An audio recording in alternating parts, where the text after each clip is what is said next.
1 Corinthians chapter 1.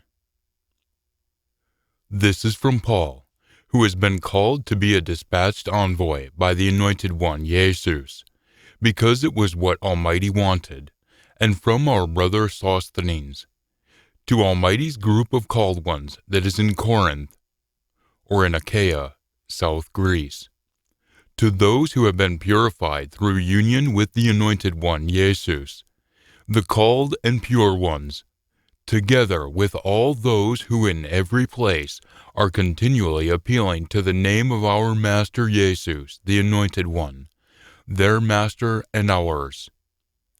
May favor and peace be yours from Almighty our Father and the Master Jesus, the Anointed One.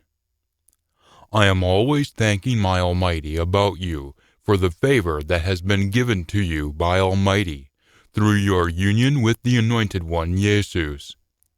Since you have been made rich in everything through your union with Him, in every expression, that is, the ability to speak about the Word, and every kind of knowledge found in the Word, just as the testimony about the Anointed One was confirmed among you, so that you aren't falling behind and in need of any favor while you are continually waiting for the revealing of our Master Jesus, the Anointed One. He will also confirm you even to the completion of this world, such that you will be without judicial charge on the day of our Master Jesus, the Anointed One, the day of the last age. Almighty is trustworthy. It was because of Him that you were called into the sharing with His Son, Jesus, the Anointed One, our Master. Now I am encouraging you, brothers and sisters, by the name of our Master Jesus, the Anointed One, that all of you be continually saying the same thing, and that there never be any splits among you, but that you be continually mending yourselves together permanently in the same mind and with the same opinion. For it has been made evident to me concerning you, my brothers and sisters, by some from Chloe's house, that there are conflicts among you. Now what I am saying is this, that each of you is saying, I am a follower of Paul, or I am a follower of Apollos, or I am a follower of Cephas, or Peter, or I am a follower of the Anointed One. Has the Anointed One been divided? Paul wasn't fastened to a stake on your behalf, was he? If you weren't immersed in the name of Paul, or you weren't immersed in the name of Paul, were you? I thank Almighty that I didn't immerse any of you except Crispus and Gaius, so that no one might say that you were immersed in my name. Oh, yes, I did immerse the household of Stephanas, too. Beyond that, I'm not aware of whether I immersed anyone else. For the Anointed One didn't dispatch me to immerse, but to be spreading the good message, but not with wise speech, so that the Anointed One's stake might not come to be nothing. For on the one hand, the word about the stake is stupidity to those who are going to be destroyed in the fiery destruction of the second death. Yet on the other hand, it is the power of Almighty to us who are going to be saved from destruction. For it has been written, I will destroy the wisdom of those considered to be wise, and I will reject the understanding of those considered to have understanding. Isaiah 29, verse 14. Where is the wise person? Where is the Bible scholar? Where is the debater of this age? Hasn't Almighty made the world's wisdom stupid? For in fact, since in Almighty's wisdom the world, through its wisdom, didn't come to know Almighty, Almighty was delighted to save from destruction, through the stupidity of His proclamation, those who are continually having faith in it. For in fact, the yous are continually requesting signs, and the non-yous are continually seeking for wisdom. Yet we are continually proclaiming that the Anointed One has been fastened to a stake. On the one hand, to the Jews this is an obstacle that can cause one to trip. Yet on the other hand, to the pagans this is stupidity. Yet to the called ones, both Jews and non-Jews, the Anointed One is Almighty's power and Almighty's wisdom. For Almighty's stupidity is wiser than human wisdom, and Almighty's weakness is stronger than human strength. For you must be continually looking at who you are, who have received the call, brothers and sisters, that there aren't many of you who are wise according to the flesh, nor many who are powerful, not many who are from high-class families. Rather, Almighty has chosen those that the world considers to be stupid, to put those that it considers to be wise to shame. And Almighty has chosen those that the world considers to be weak, to put those that it considers to be strong to shame. And Almighty has chosen those that the world considers to be base and contemptible, even those that it considers to be nothing, so that he might make those vanish in the fiery destruction of the second death, that it considers to be something, so that no flesh at all might boast in Almighty's sight. Now it is because of him that you are something through your union with the Anointed One Jesus, who Almighty has made our wisdom, that is, our means to being right and just before Almighty, our means to being made pure, and our means to being liberated by his payment of the ransom, so that just as it has been written, whoever is boasting must be boasting about the Master. Jeremiah 9 verse 24. 1 Corinthians chapter 2. Now when I came to you, brothers and sisters, I didn't come with superiority in speech or wisdom, while I was announcing the testimony of Almighty to you. For I had decided not to be aware of anything while I was among you, except Jesus, the Anointed One, and him as having been fastened to a stake. Now when I came to you, I was weak, afraid, and trembling greatly, and my speech and my proclaiming weren't with persuasive words of wisdom, but with the Spirit's showing of evidence of power, so that your faith might not be in human wisdom, but in Almighty's power. Now we do speak wisdom among those who are mature, yet it isn't a wisdom of this age, or of the chief people of this age, who are going to be made to vanish in the fiery destruction of the second death. Rather, we are speaking about Almighty's secret wisdom that has been concealed, that Almighty designated beforehand, before the ages, for our esteem. None of the chief people of this age have known about this, for if they had known about it, they wouldn't have fastened the Master of esteem to a stake. But just as it has been written, things that the eye hasn't noticed, and that the ear hasn't heard, and things that haven't come up in the human heart, these are the things Almighty has made ready for those who are continually loving him. Isaiah 64 verse 4. Yet Almighty has revealed them to us by means of his Spirit. For the Spirit is continually searching into everything, even the deep thoughts of Almighty. For who is there among humans who is aware of the thoughts of a human, except the spirit of the human that is in him? In the same way, too, no one knows the thoughts of Almighty except Almighty's Spirit.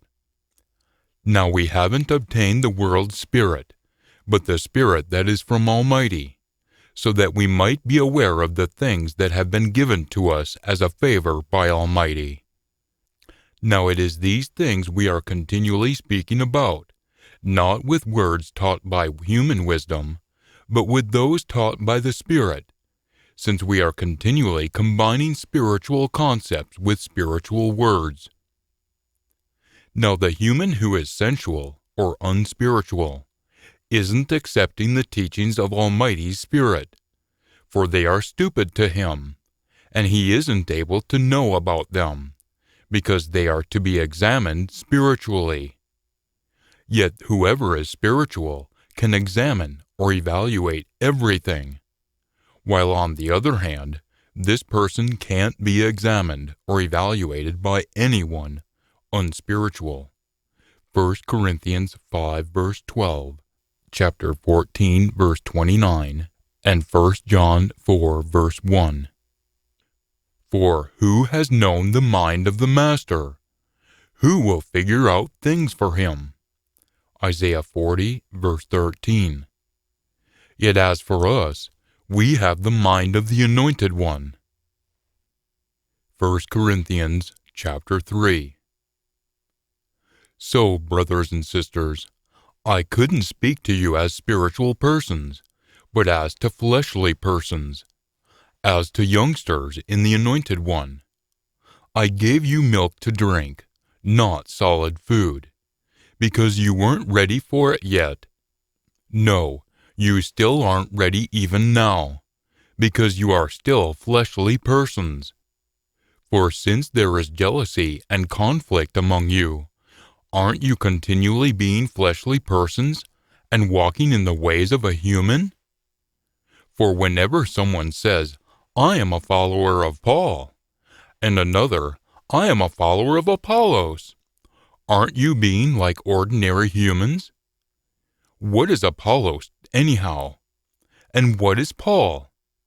They are servants through whom you believed, even in the ways that the Master granted to each one. I planted, Apollos irrigated, but it was Almighty who was causing the growth. Therefore, neither the person who is planting nor the person who is irrigating is anything, but only Almighty who is causing the growth. Now the person who is planting and the person who is irrigating are for one thing, yet each one will get his own wages according to his own labor. For we are Almighty's co-workers. You are Almighty's farm to be worked, Almighty's building to be built, according to the favor that Almighty granted to me. As a wise foreman I have laid a foundation, and another is building upon it. Yet each person must be continually looking out how he is building upon it. For no one can lay another foundation beside the one that is laid, for it is Jesus, the Anointed One himself. Now whether someone is building upon this foundation with gold, silver, precious stones, wood, hay, or straw, each one's work will become apparent, for the day of the last age will make it evident, because it is going to be revealed by fire, and the fire will prove what kind of work each person has done. Whoever's work is staying that was built upon it, the foundation, will get his wages. Whoever's work is burned up will suffer loss. Yet he himself will be saved from destruction, yet like this, as through fire. Aren't you aware that you are Almighty's temple, and that Almighty's Spirit is making its home in you? Whoever is causing the decay of Almighty's temple, or destroying it, Almighty will cause the decay of him, or destroy him in the destruction. For Almighty's temple is pure, and that is what you are. A person must stop totally enticing himself. Whoever among you is presuming to be wise in the ways of this age must become stupid, so that he might become wise. For Almighty considers this world's wisdom to be stupid. For it has been written, He is seizing the wise by their craftiness. Job 5 verse 13. Then again, the Master knows the reasonings of those considered to be wise, that they are continually meaningless. Musical Composition 94 verse 11. Therefore, A person must stop boasting about humans, for everything belongs to you. Whether it is Paul or Apollos or Cephas, Peter, or the world of life or death, or things present or things that are going to come, everything belongs to you, and you belong to the Anointed One, and the Anointed One belongs to Almighty. 1 Corinthians chapter 4. A human must be continually regarding us in this manner, as assistants of the Anointed One and management slaves of Almighty's secrets. Now furthermore, it is continually being sought in management slaves that they be found to be trustworthy. Yet to me it is a very small thing that I might be examined by you, or by a human's day of judgment. In fact, I don't even examine myself, for I'm not conscious of anything against myself. But this doesn't mean that I have been found just. Now the one who is examining me is the Master. Therefore, you must stop judging anything before the appropriate time period. Wait until the Master comes, who will both put light on the things hidden in the darkness, and make apparent the counsels of the hearts. And then each person will have his praise come to him from Almighty. Now in these things, brothers and sisters, I have used myself and Apollos as an illustration on your behalf, so that you might learn from us not to exceed what has been written, so that no one might be puffed up on the behalf of one against the other. For who is discriminating in your favor over the others? Now what do you have that you didn't get from Almighty? Now, since you indeed got it from Almighty, why are you continually boasting as though you hadn't? Already you have eaten to complete satisfaction. Already you have become rich. Without us, you have begun to reign. My wish is that you definitely had begun to reign, so that we too might reign with you. For it seems to me that Almighty has put us, the dispatched envoys, on exhibition last, like the ones who are sentenced to death, because we have become like ones to an amphitheater, to the world, both to messengers and to humans. We are stupid because of the Anointed One, yet you are intelligent through union with the Anointed One. We are weak, yet you are strong. You receive esteem, yet we receive dishonor. Up to this present hour we are continually both hungry and thirsty. We are continually naked or inadequately dressed. Our bodies are continually being punished by others. We are continually unsettled without a fixed home. And we are continually laboring to the point of exhaustion, since we are working with our own hands. When we are being wounded with words, we are blessing them. When we are being persecuted, we are tolerating it. When we are being slandered, we are trying to comfort them with encouragement. We have become the world's crud, the scum of all things, even until now. I'm not writing these things to turn you around in shame, but I am admonishing you as my dearly loved children, or born ones. For even if you were to have 10,000 tutors in the Anointed One, nevertheless you wouldn't have many fathers. For through union with the Anointed One, Jesus, I caused you to be born by spreading the good message to you. So then, I'm encouraging you, you must continually be imitators of me. For this reason I sent Timothy to you.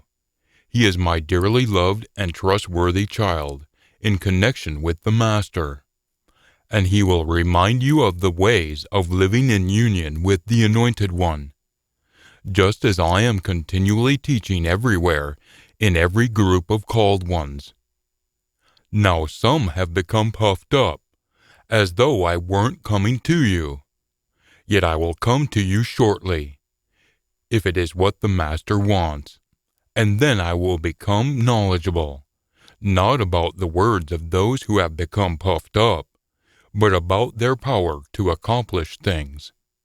For Almighty's kingdom isn't characterized by words, but by the powers to accomplish things. Which do you want?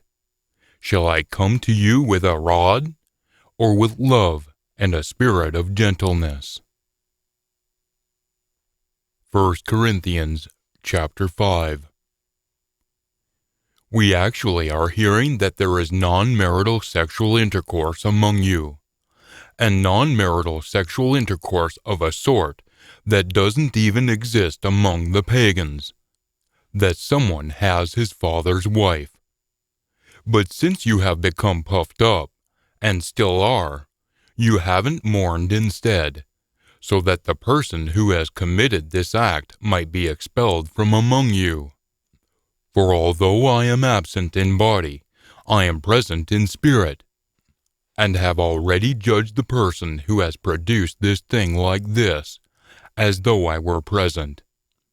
When you have gathered together, and I with you in spirit, together with the power of our Master Jesus, in the name of our Master Jesus, the Anointed One, you should deliver such a person over to Satan, the adversary, for his flesh to be ruined, but not to cause his death.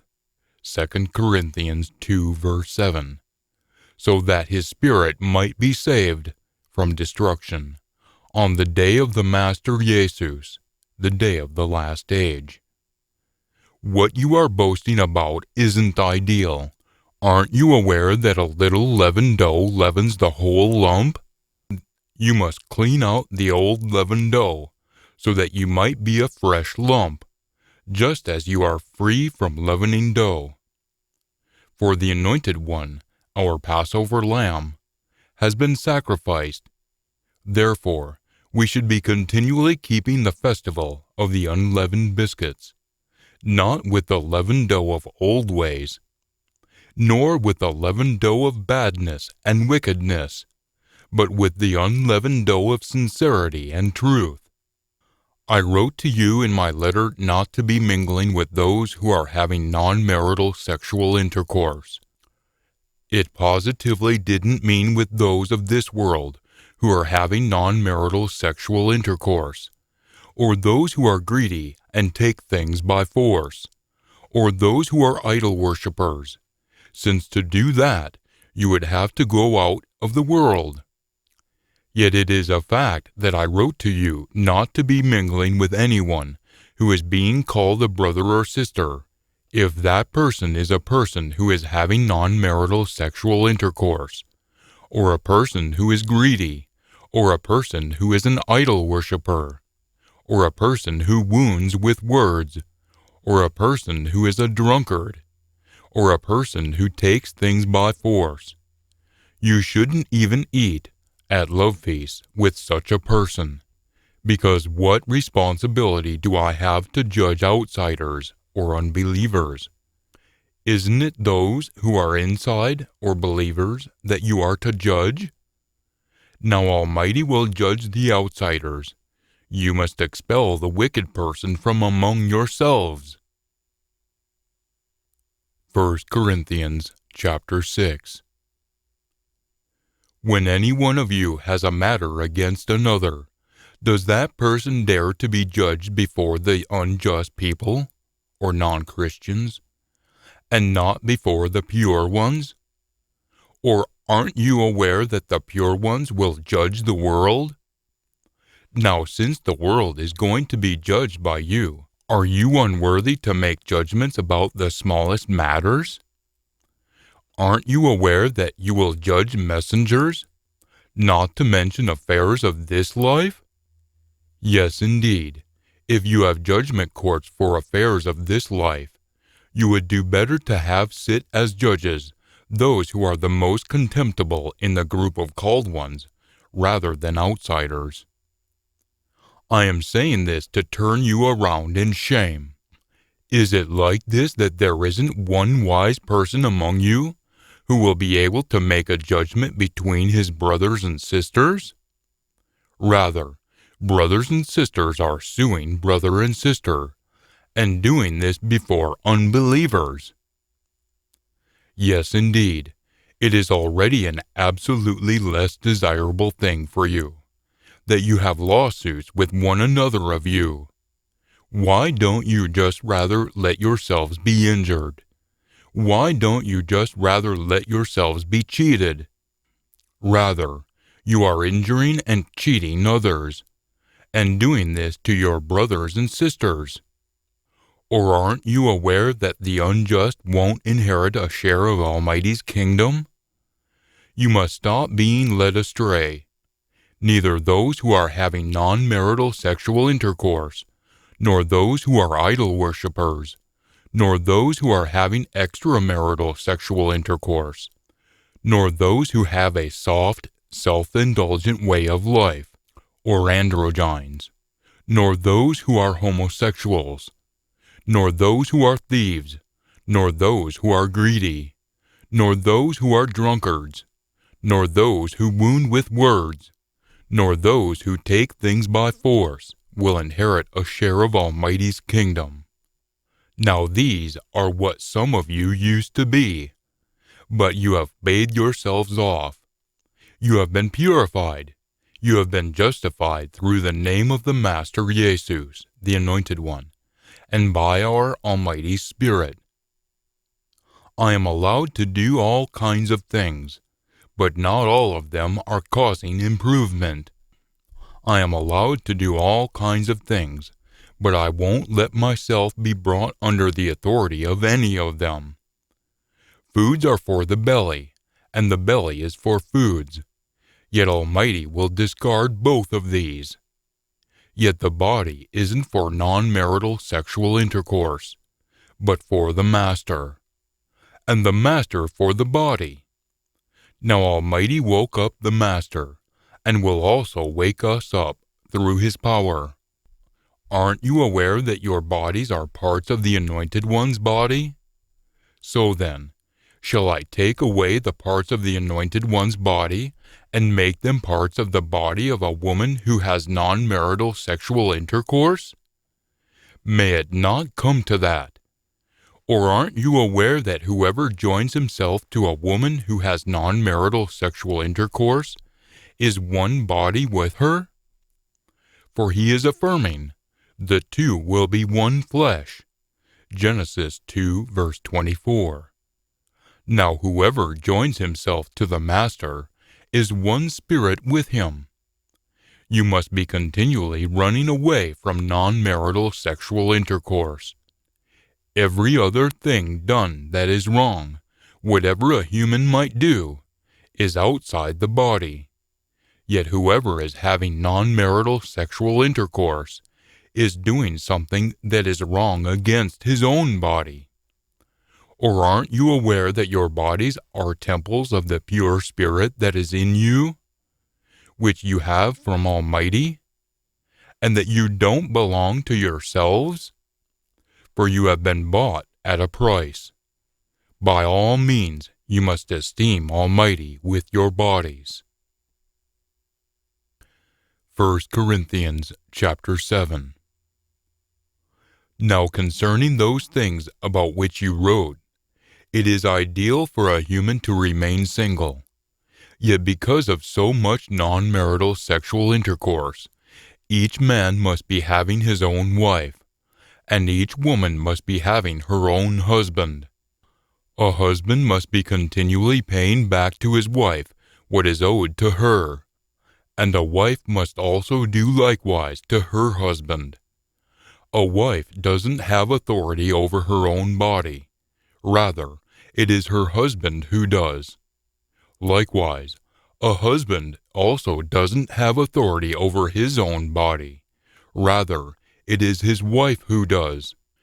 You must stop depriving one another, sexually, except by agreement for a time period, so that you might have unoccupied time for prayer, and then be the same as before, so that Satan, or the adversary, might not test you because of your lack of self-control. Now I say this as permission, not as a requirement. Now I would want all humans to be just as I myself am. But each person has his own favor from Almighty. One has this one, and another has that one. Now I say to those who are unmarried or widowed that it is ideal for them if they stay just as I am. Yet if they can't exercise self-control, they must marry. For it is better to marry than to be continually on fire with desire. Now to those who are already married I charge, not I, but the master, that the wife isn't to be separated from her husband. Yet if she is already separated, she must be staying unmarried or be reconciled to her husband, and that the husband isn't to leave his wife. Now to the rest I, not the master, say, that if any brother has a wife who is an unbeliever, and she approves of making a home with him, he must never leave her. And if any sister is a wife who has a husband who is an unbeliever, and he approves of making a home with her, she must never leave her husband. For the husband who is an unbeliever has already begun being purified by his union with his wife, and the wife who is an unbeliever has already begun being purified by her union with the brother. Otherwise, your children are unclean. Yet it is a fact that they are pure. Yet if the unbeliever separates, the separation must stand. The brother or sister is not to be a slave to it in such a case. Now Almighty has called you in connection with peace. For wife, are you aware that whether you will save your husband from destruction? Or husband, are you aware of whether you will save your wife from destruction?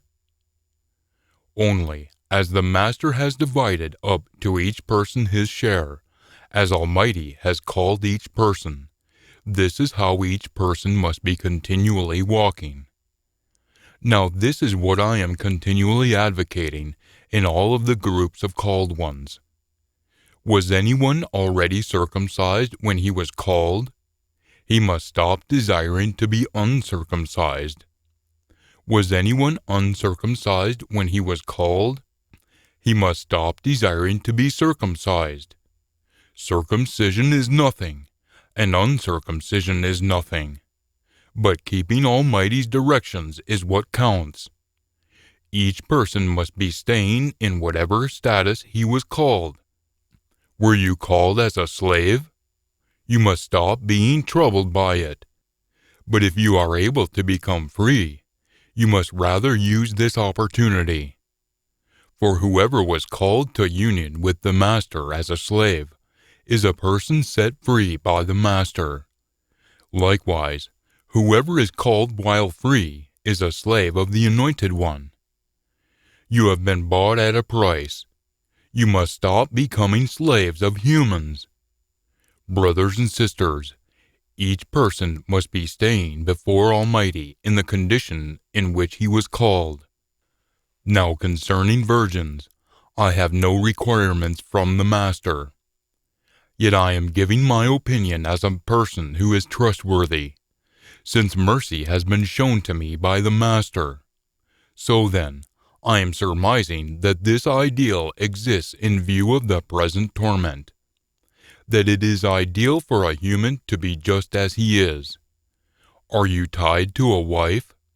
You must stop seeking to be released. Have you been released from a wife? You must stop seeking a wife. Yet even if you do get married, you haven't done something that is wrong. And if a virgin woman gets married, she hasn't done something that is wrong. Yet such will have oppression in the flesh, and I am trying to spare you this. Now this I am affirming, brothers and sisters, that our time period is already being wound up.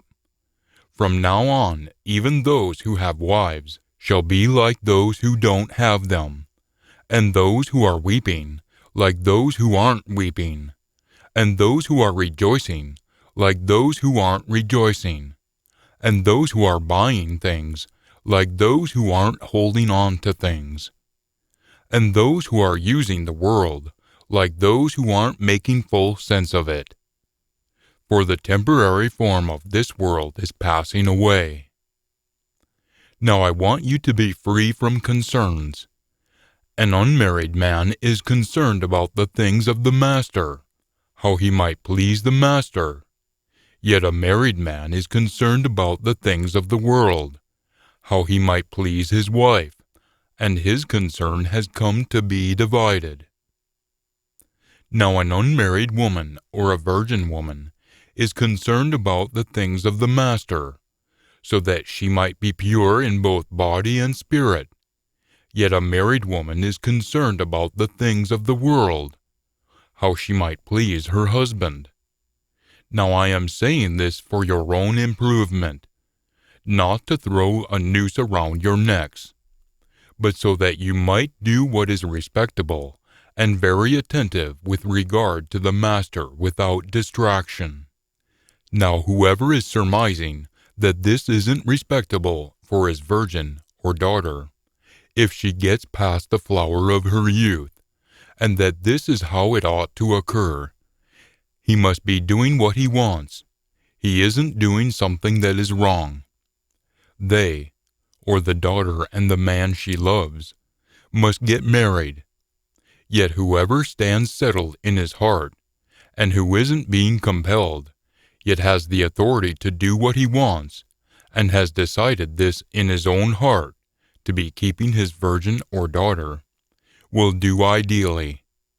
Therefore, the person who does give his virgin or daughter in marriage will do ideally, and the person who doesn't give her in marriage will do better.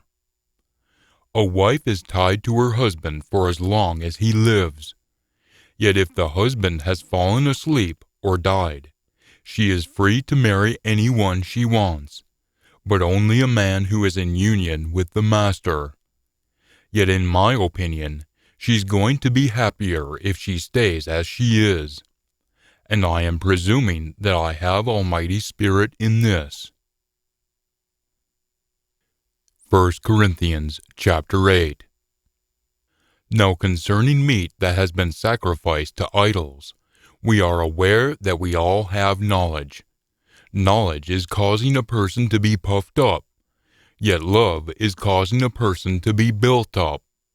Whoever is presuming that he knows something hasn't yet come to know as much as he ought to know. Yet whoever is continually loving Almighty is known by him. So then, concerning the eating of food that has been sacrificed to idols, we are aware that an idol doesn't really exist in the world, and that there is no Almighty except one. For even if there are so-called mighty ones, whether in heaven or on earth, just as there are many mighty ones and many masters, nevertheless for us there is but one Almighty, the Father, from whom are all things, and we exist for him. And there is but one Master, Jesus, the Anointed One, by means of whom all things exist, including us, who ourselves exist by means of him. However, not everyone knows this. Now some who are accustomed to the worship of idols, even until now, still regard the meat that they eat as meat that has been sacrificed to idols, and their consciences, because they are weak, are being polluted. Now food won't give us a standing with Almighty. We aren't in need of anything if we don't eat something, nor do we have abundantly more of anything if we do eat something. Now you must be continually looking out, so that this right of yours doesn't somehow become a stumbling block to those who are weak. For if anyone should see you who has knowledge, lying down at a table in an idol's shrine, the restaurants of that day, won't his conscience, if he is weak, be built up to the point of eating meat himself that has been sacrificed to idols? Yes, and this weak brother or sister for whom the Anointed One died is being destroyed by your knowledge. Yet when you are doing things that are wrong, like this, against your brothers and sisters, and beating upon their weak consciences, you are doing things that are wrong against the Anointed One. For this reason, if food is causing my brother or sister to trip, under no circumstances shall I eat meat even to the last age, so that I might not cause my brother or sister to trip.